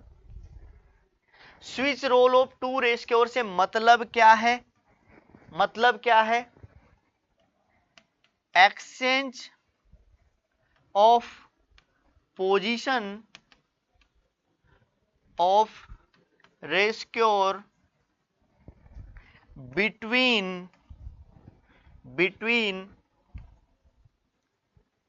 compression and breathing। मेरी बात समझ में आ गई? तो आप कह सकते हैं exchange of position of rescuer between the compression and breathing. जो ब्रीदिंग दे रहा है वो जो कंप्रेशन दे रहा है वहां चला जाएगा, और जो कंप्रेशन दे रहा था वो कहां जाएगा, ब्रीदिंग पे। तो एक दूसरे की पोजीशन एक्सचेंज करने को अपन क्या बोलते हैं, switch role of two rescuer. 2018 AIIMS Rishikesh में पूछा गया था।